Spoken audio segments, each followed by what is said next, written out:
Bismillahirrahmanirrahim. Assalamualaikum warahmatullahi wabarakatuh. Salam sejahtera untuk kita semua. Selamat pagi Bapak dosen dan teman-teman semua yang ada di kelas. Puji syukur kita haturkan kepada Allah Subhanahu wa Ta'ala, dan tak lupa sholawat serta salam selalu tercurahkan kepada Nabi Muhammad SAW.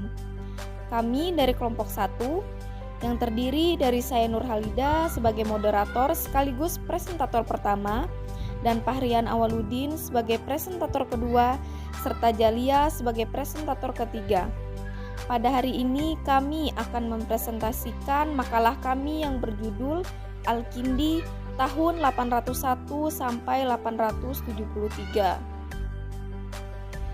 Ilmu pengetahuan di dunia ini tidaklah ada yang sama. Semua mempunyai perbedaan dan karakteristik yang berbeda. Seperti halnya filsafat Islam. Pada awalnya sudah diketahui bahwa filsafat merupakan pengetahuan yang berasal dari Yunani. Akan tetapi para filosof, para ahli keagamaan Islam, atau orang-orang muslim semasanya yang mempunyai kegiatan untuk berpikir senantiasa menggali lebih dalam lagi mengenai filsafat. Sehingga ilmu filsafat yang tadinya berasal dari agama dan ajaran Yunani kemudian dikemas dan dikaitkan dengan hal-hal atau ilmu-ilmu yang bersumber dari Al-Quran dan As-Sunnah. Maka lahirlah filsafat Islam sebagai ilmu pengetahuan yang cukup populer, yang dikembangkan dan diajarkan secara turun-temurun oleh para filosof kepada generasi-generasinya atau kepada murid-muridnya. Nah, dalam membahas filsafat Islam, tentunya pemikiran yang menjadi starting point-nya adalah pemikiran Al-Kindi. Sebelumnya, filsafat Islam di bagian timur, dunia Islam, berbeda dengan filsafat Islam di Maghribi atau bagian dunia barat. Nah, untuk penjelasan lebih lanjut, marilah kita simak dengan seksama pembahasan yang pertama. Pembahasan yang pertama yaitu riwayat hidup Al-Kindi. Al-Kindi dikenal sebagai filosof muslim keturunan Arab pertama. Nama lengkapnya adalah Abu Yusuf Yakub bin Al-Sabah bin Imron bin Muhammad bin Al-Ash bin Qais Al-Kindi. Ia populer dengan sebutan Al-Kindi, yaitu dinisbatkan kepada Kindah, yakni suatu kabilah terkemuka pra-Islam yang merupakan cabang dari Bani Khalan yang menetap di Yaman. Beliau lahir di Kufah sekitar tahun 185 Hijriah atau 801 Masehi dari keluarga kaya dan terhormat.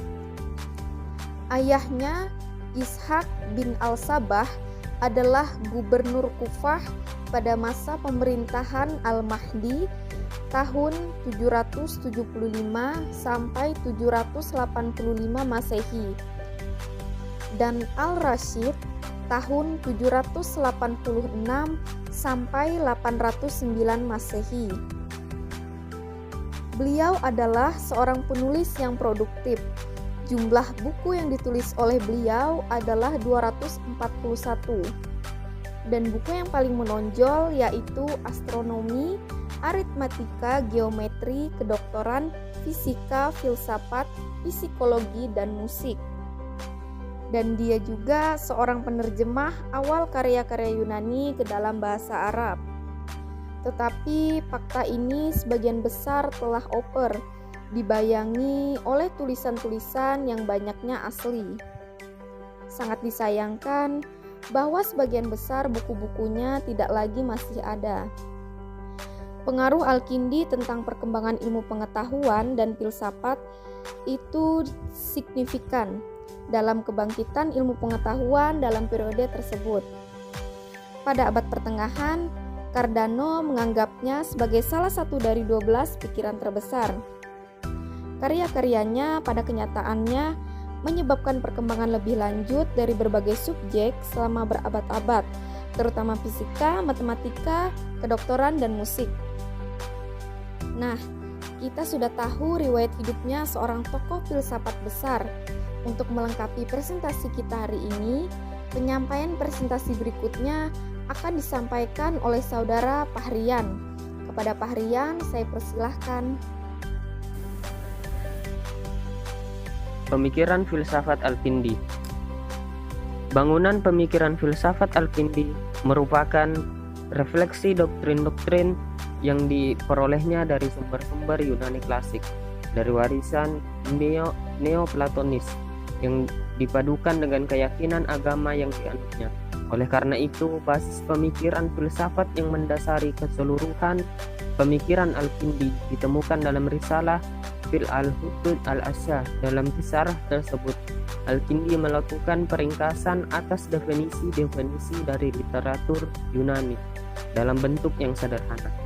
Sementara dalam risalah Al-Kindi yang khusus memaparkan bagian permulaan dari disiplin filsafat, Al-Kindi mengemukakan 6 definisi filsafat yang seluruhnya bercorak Platonis. Menurut Al-Kindi, filsafat adalah ilmu tentang hakikat sesuatu dalam batas kesanggupan manusia, yang meliputi ilmu ketuhanan, ilmu keesaan, wahdaniyah, ilmu keutamaan, fadilah, dan kajian apapun yang berguna bagi kehidupan manusia.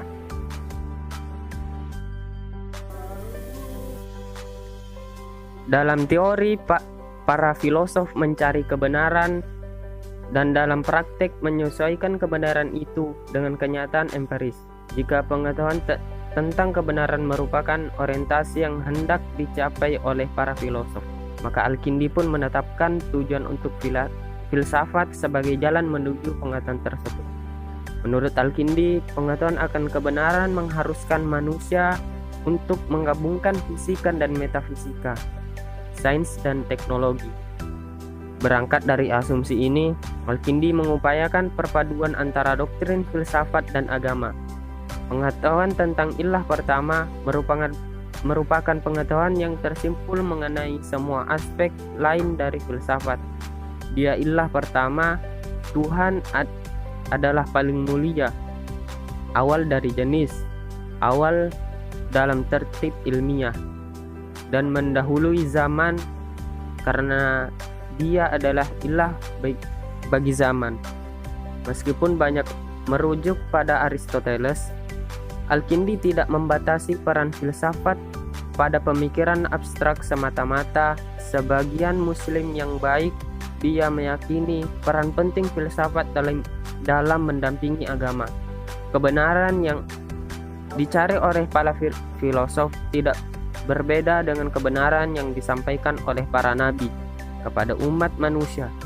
Kebenaran yang disampaikan oleh Nabi Muhammad SAW yang berkata benar yang diterimanya dari Allah.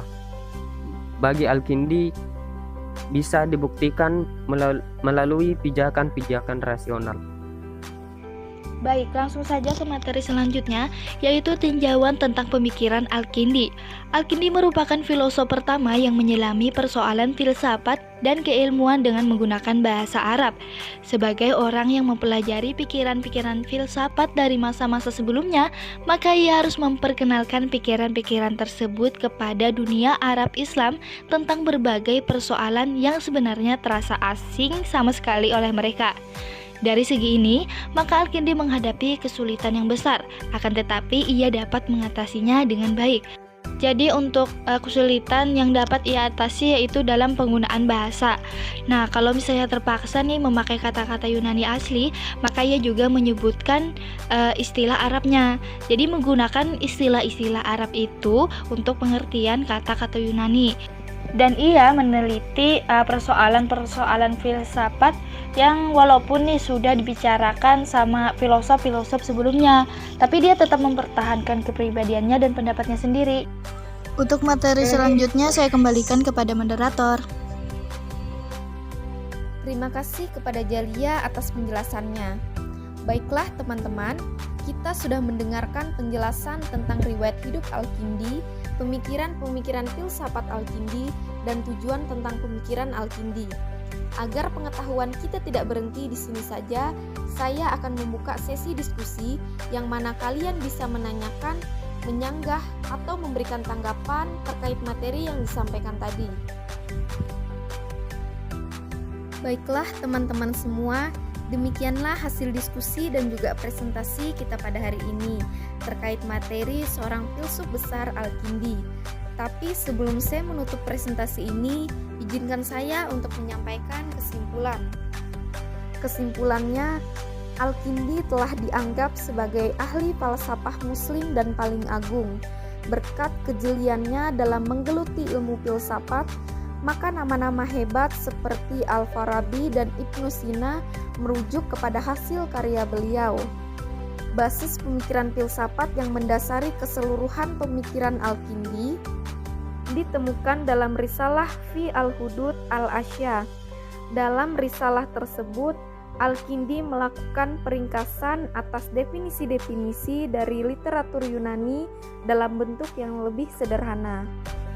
Sebagai orang yang mempelajari pikiran-pikiran filsafat dari masa-masa sebelumnya, maka ia harus memperkenalkan pikiran-pikiran tersebut kepada dunia Arab Islam tentang berbagai persoalan yang sebenarnya terasa asing sama sekali oleh mereka. Dari segi ini, maka Al-Kindi menghadapi kesulitan yang sangat besar, akan tetapi ia dapat mengatasinya dengan baik. Demikianlah kesimpulan yang dapat saya sampaikan. Dari kelompok 1, mohon pamit undur diri. Terima kasih atas perhatiannya teman-teman semua, dan mohon maaf apabila ada kesalahan baik perkataan maupun perbuatan. Akhirul kalam, wassalamualaikum warahmatullahi wabarakatuh.